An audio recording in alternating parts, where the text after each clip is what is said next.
Hello दोस्तों, कैसे हैं आप सब। स्वागत है आप सभी का कॉमिक वर्ल्ड चैनल पर। तो चलिए दोस्तों, शुरू करते हैं राज कॉमिक्स में बाकेलाल सीरीज़ का कॉमिक विशेषांक वैद्य बाकेलाल का दूसरा और अंतिम भाग। राजवैद्य ने भी देखा वो नज़ारा। आए, ये सेनापति राजा पहाड़ सिंह के परिवार के पीछे उंगली लेकर क्यों पड़ गया। इसकी अवस्था बता रही है कि इस पर गुलगुली बूटी का असर है, पर इसने गुलगुली बूटी कहाँ से खा ली। दरबार में, अरे पहाड़ सिंह आ गए, और ये मुझसे गले मिलने को कितने बेताब हैं। राजा विक्रम सिंह, तुझे देख लूंगा। तेरे सेनापति ने हमें उंगली दिखाकर हमारा अपमान किया है। सेनापति भी पीछे पीछे अंदर आ गया। सेनापति, ये क्या बदतमीजी है। अपनी उंगली नीचे करो, वरना मुझे भी हंसी आनी शुरू हो जाएगी। मुसीबत में महाराज, मैं मुसीबत में हूँ। ये उंगली मैं जानबूझकर नहीं उठा रखी। सेनापति ने विक्रम सिंह को भी कर ही दी गुलगुली। मुझे ज़्यादा मत हंसाओ सेनापति, क्योंकि इस वक्त मैं गुस्से में हूँ। गुस्से में हंसने से गुस्से का प्रभाव समाप्त हो जाता है। महाराज, मेरी उंगली मेरे नियंत्रण में नहीं है। ये किसी को भी गुलगुली करने के लिए लालायित हो रही है और मुझे खामखा मुसीबत में फंसा रही है।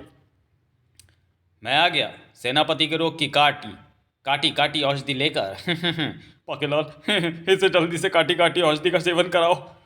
काटी काटी औषधि का झाड़ा रोग पर लगाना होता है। तड़ाक! ये तो बहुत जोर की लग रही है। बाकीलाल, आग बचाकर मार। ओह, उंगली नीचे हो गई। मैं ठीक हो गया। महाराज पहाड़ सिंह, अब आप बाहर आ जाए। इसका रोग ठीक हो चुका है। परंतु एक रोगी आदमी को तुमने मेरा स्वागत करने भेजा। मैं इस बात से बहुत नाराज हूँ। गड़बड़ सेनापति की उंगली ने की है। मैं उसकी उंगली को अवश्य दंड दूंगा। सेनापति, महाराज के जाने के पश्चात मैं तुम्हारी उंगली पर काटी काटी करूंगा। ठीक है महाराज, पर काटी काटी धीरे वाली करना। बेटे सेनापति, बाकी से फिर कभी कोई पंगा मत लियो। महाराज, आज प्रथम बार अपने रस्म अदा किए बिना किसी राजा के महल में प्रवेश किया है। आपने कहा था कि जिस दिन ऐसा होगा उस दिन आप अपने से कम शक्तिशाली राजाओं के छीने हुए राज वापस कर देंगे। हाँ, ये घोषणा हम यहीं से करते हैं। और जब विक्रम सिंह को मुद्रा उठाने वाली रस्म के रहस्य का पता लगा तो वाह, ये तो बहुत अच्छी बात है। सेनापति, इस कार्य में तुम्हारा भी योगदान है। हम पुरस्कार में तुम्हारी उंगली का दंड क्षमा करते हैं। चलो शुक्र है उंगली बच गई, अन्यथा महाराज का कुछ पता नहीं, कहीं जोर से ही काटी काटी कर लेते तो। सेनापति को दंड नहीं मिला। वहां आपचा राजवैद्य भी सब कुछ देख और सुन चुका था। आखिर बाकेलाल को वैदगिरी उसी दिन से क्यों आ गई जिस दिन से मेरी वैदगिरी और अवैधगिरी की पुस्तकें हुई। डाकुल सुल्ताना की तपस्या में और तीव्रता आती जा रही थी। बर्तन तोड़ डाले, खनाक, तड़ाक। खाना देने आए सेवक का सिर तोड़ डाला, अपने सिर के सफेद बाल तोड़ डाले, कक्ष का फर्श तोड़ डाला। अब तो प्रसन्न हो जा तोड़ देव। पर शायद तोड़ देव के प्रसन्न होने का भी मुहूर्त नहीं आया था। किंतु बाकेलाल को अगली पर्ची निकालने के लिए किसी मुहूर्त के निकलने की प्रतीक्षा नहीं करनी थी। देखता हूं अब किसके नाम की पर्ची खुलती है। अरे वाह, इस बार पर्ची खुली है राजकुमार मोहक सिंह के नाम की। बाकेलाल ने खोली अवैधगिरी की पुस्तक। बेटे मोहक सिंह, तेरे लिए भी ढूंढता हूँ कोई अच्छी सी जड़ी बूटी। मिल गई। यही ठीक रहेगा। बाकेलाल ने निकाली वह औषधि। राजकुमार मोहक सिंह को रोग लगाने के लिए गिली बूटी से बढ़िया बूटी हो ही नहीं सकती। मोहक सिंह को गुल्ली डंडे का खेल बहुत प्रिय है। मैं डंडे को बीच से पकड़कर गिल्ली बूटी का रस मोहक सिंह के डंडे के दुर्बों को दोनों ओर लगा देता हूँ। जैसे ही मोहक सिंह आकर डंडे को स्पर्श करेगा, गिली बूटी का असर उस पर फौरन ही हो जाएगा और फिर आएगा मज़ा। मेरे कक्ष में क्या कर रहे हो बकेलाल चाचा? कौन? ओ तुम मोहक भतीजे। मैं तो तुम्हें ही देखने आया था। मुझे देखने क्यों? मैं क्या देखने की चीज़ हूँ? मेरे कहने का अर्थ है भतीजे कि आज मेरा दिल तुम्हारे साथ गुल्ली डंडा खेलने का कर रहा है। ओ ये बात, तो फिर उठाओ गुल्ली डंडा और चलो मेरे मैदान गुल्ली डंडा में। मैं गुल्ली डंडा तुम ही उठा लो भतीजे, मुझसे झुका नहीं जा रहा। ठीक है, मैं उठा लेता हूँ। वो मारा भतीजे, अब तो तू गया। बाके चाचा, ज़रा पकड़ना, मैं गुल्ली भी उठा लूँ। अरे रे बाके, ये तूने क्या किया? दंड। बेचारा बाकेलाल जब तक डंडा छोड़ने की सोच पाता, गिल्ली बूटी का असर उस पर हो चुका था। मोहक भतीजे, गुल्ली डंडा खेलने के लिए मुझे मैदान गुल्ली डंडा जाने की आवश्यकता नहीं है। मैं तो गुल्ली डंडा महल में ही खेलूंगा। जैसी आपकी मर्जी बाके चाचा, मुझे क्या। मोहक, गुल्ली को पकड़ो। ये तो बहुत ऊंची है, मैं नहीं पकड़ सकता। गुल्ली जाकर खिड़की के कांच में जा लगी और कांच टूट गया। बाकी चाचा, आपने मेरे कक्ष की खिड़की का कांच तोड़ दिया। बेटे मोहक, अभी तो तू देखता जा कि क्या क्या टूटेगा। क्योंकि अभी तो मैंने गुल्ली डंडा खेलना शुरू ही किया है। तो फिर पिताश्री के कक्ष में जाकर खेलिए। बाकी चाचा को क्या हो गया? ये तो गुल्ली डंडा खेलने के लिए पागल हुए जा रहे हैं। ठीक है मोहक भतीजे, मैं महाराज के कक्ष में खेलने जा रहा हूँ। बाकीलाल अति शीघ्र महाराज के कक्ष में जा पहुंचा। महाराज आइए गुल्ली डंडा खेलें। बाकीलाल, ये तो बच्चों का खेल है। वैसे भी मैं महारानी से जुएं दिखवा रहा हूँ। कल से में बड़ी खारिश हो रही थी। तो फिर मेरा खेल देखिए। मुझे डर है कि डंडे की आवाज़ सुनकर कहीं जुएं छिप ना जाएं। बाकीलाल को क्या हो गया महाराज? तड़ाक साय खनाक। महाराज, बाके की गुल्ली ने कीमती फानूस तोड़ दिया। महाराज, जुएं कल दिखवा लेना। गुल्ली डंडा खेलने में बहुत मज़ा आ रहा है। परंतु बाके, तुम छत पर जाकर खेल लो। छत पर मुझे वो मज़ा थोड़े ही आएगा महाराज जो यहाँ आ रहा है। महाराज, आपकी प्रिय मूर्ति भी गई।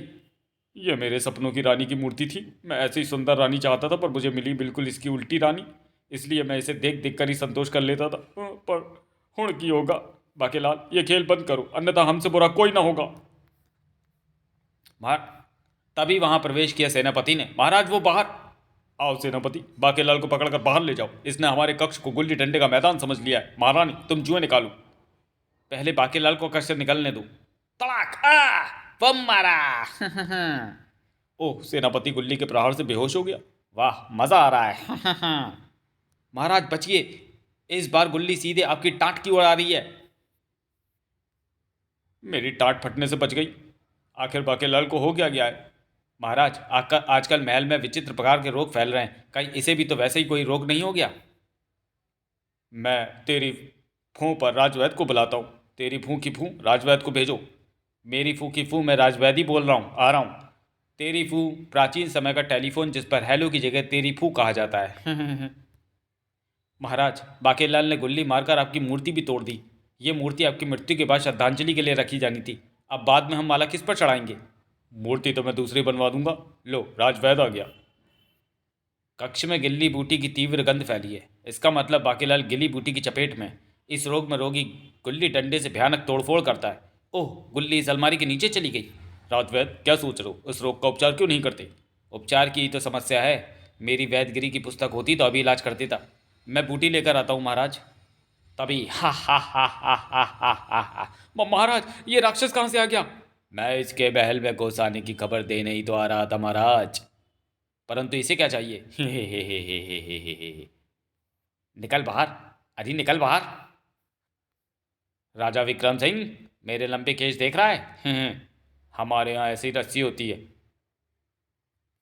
मजाक मत कर राजा, खुजर खुजर।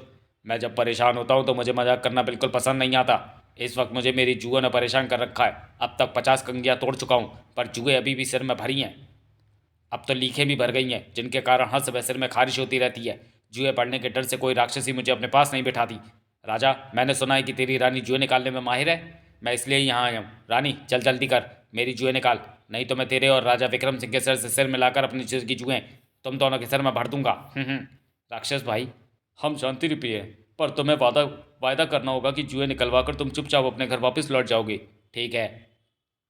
रानी, पहले इसी की जुए निकाल दो। मेरे हाथ तलवार पर है। ये कोई गड़बड़ करेगा तो मैं इसका सिर ही धड़ से जुदा कर दूंगा। बैठो। रानी ने राक्षस के बालों को छेड़ा ही ताकि ये तो बिच्छू हैं। राक्षस की जुएं ऐसी होती है। महाराज, मैं इसकी जुएं नहीं निकाल सकती। इसके सिर में जुएं नहीं, बिच्छू पड़े हैं। क्या? बिच्छू? उसी समय मिल गई बाकीलाल को भी गुल्ली, और बहुत देर लग गई इसे अलमारी के नीचे से निकालने में। गुल्ली बाकी के हाथ में थवे डंडे से टकराकर उछली और तड़ाक। मैं तो मरा, परंतु छल देव के वर के मुताबिक तो मुझे एक ही बार गिरना था, केवल अपनी मृत्यु के समय। तो क्या मेरी मृत्यु आ गई? परंतु मेरी मृत्यु तो गुल्ली सिर पर लगने से होनी थी। तो क्या जो मुझसे आकर टकराई वो एक गुल्ली थी? अरे हाँ, ये तो गुल्ली ही है। चंगा भाई, होड़प्पा चल देंगे। हाँ, अच्छा तो हम चलते हैं। मेरी गुल्ली टूट गई। राक्षस मर गया बाकीलाल, और अब मुझे समझ में आ गया कि तुम यहाँ आकर गुल्ली डंडा क्यों खेल रहे थे। लेकिन अचानक बाकीलाल के जहन को लगा एक झटका। ओ, ये क्या? ऐसा लग रहा है जैसे किसी रोग की नींद से जागा हूं। हाँ, याद आया, मैंने गिली बूटी वाला डंडा पकड़ लिया था, जिससे मोहक को लगने वाला रोग मुझे लग गया था। उस बूटी का असर घंटे तक ही रहना था, और लगता है इस दौरान मैंने राक्षस मार गिराया। चलो, कोई तो फायदा हुआ मुझे गिल्ली डंडा खेलने का। सेनापति, इस राक्षस को टांगों की ओर से सावधानी पूर्वक घसीट कर ले जाओ और इसका अंतिम संस्कार कर दो। जो आज्ञा महाराज। धत तेरे की, मुझे पता होता तो मैं ही इसे गुल्ली मारकर मार गिराता। बाकीलाल, अगर तुम्हारे सिर में भी चूहे हो तो महारानी से निकलवा लेना। पर एक बात तो है बाकी बेटा, अगर तेरी गुल्ली राक्षस को ना लगती तो ये राक्षस आज मुच्छड़ का कीमा बना देता। चलो रानी, जुए निकालो, कमबख्त फिर खारिश शुरू हो गई है। चल बेटा बाके, तू भी चल यहाँ से। उस रात निकली फिर राजा सिंह विक्रम सिंह की पर्ची, फिर मोटे के नाम की पर्ची निकल आई। क्योंकि मैंने उसके नाम की 2 पर्चियाँ डाली थीं। पहली बार तो दवा का असर सेनापति पर हो गया था, परंतु इस बार ऐसा नहीं होगा। और तब मिल गई, मिल गई। पाषाण बूटी को पीस कर अगर किसी को दही के रायते में मिलाकर खिला दिया जाए तो उसका शरीर पत्थर का होने लगता है। पाषाण बूटी की पहचान भी लिखी और उसका चित्र भी इस पुस्तक में बना है। अब मैं देखता हूँ कि इन बूटियों में पाषाण बूटी है या नहीं। अरे यही तो है पाषाण बूटी, मिल गई, मिल गई। अब इसको पीस कर मैं मुच्छड़ को खिला कर आता हूँ दही का रायता। इधर इसी समय कारागार में। तपस्या करनी बंद कर दे बस, आंखें खोल और देख तेरे सामने कौन खड़ा है। नहीं पहचाना ना? कैसे पहचानेगा? तू मुझे पहली बार देख रहा है। मैं ताबड़तोड़ देव हूं जिसकी तू तपस्या कर रहा है। ताबड़तोड़ देव? अगर आप मुझ पर प्रसन्न हैं तो फिर वर देने में विलंब क्यों? मैंने आपका थोबड़ा देखने के लिए आपकी तपस्या थोड़ी की है। मुझे राजा विक्रम सिंह से बदला लेना है। अबे तो खुंदक क्यों दिखा रहा है? दे तो रिया हूं वर, वही तो देने आया हूं। ये ले, मैंने तुझे वर दिया। वर में दिया एक कांच का हथौड़ा।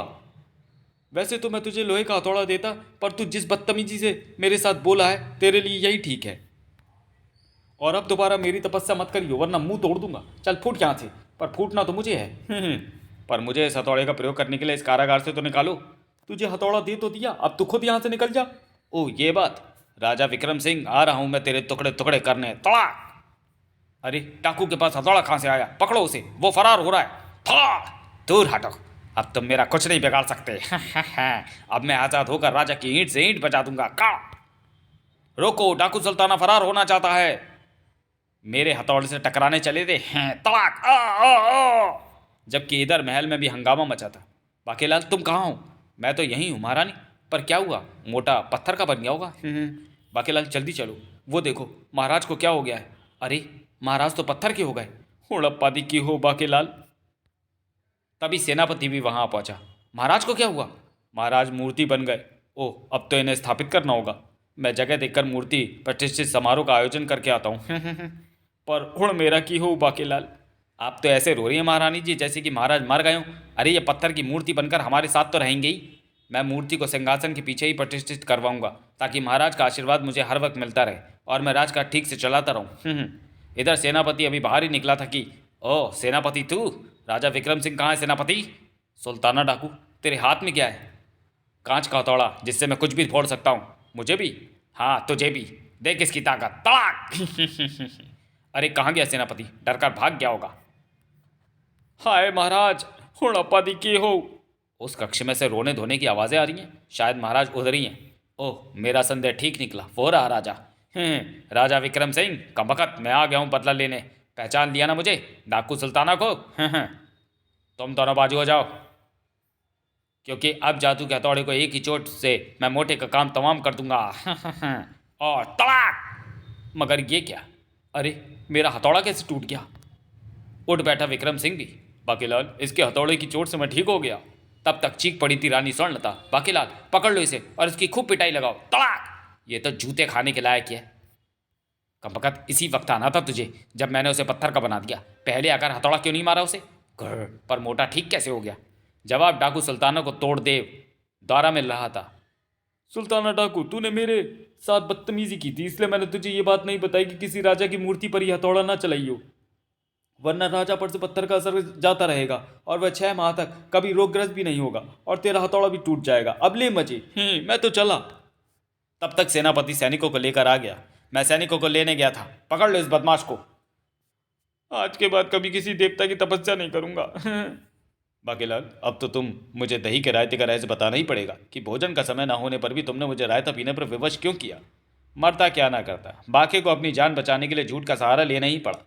इसलिए ही तो महाराज, इसलिए ही तो दही खिलाई थी, क्योंकि इसमें मैंने पाषाण बूटी मिला दी थी जिससे आप पत्थर के हो गए थे।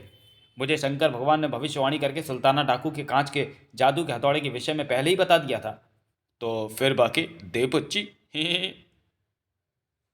अगर मुझे पता होता कि डाकू हथौड़े से मोटे का काम तमाम करने आ रहा है तो फिर मैं मोटे को पाछड़ बूटी क्यों खिलाता।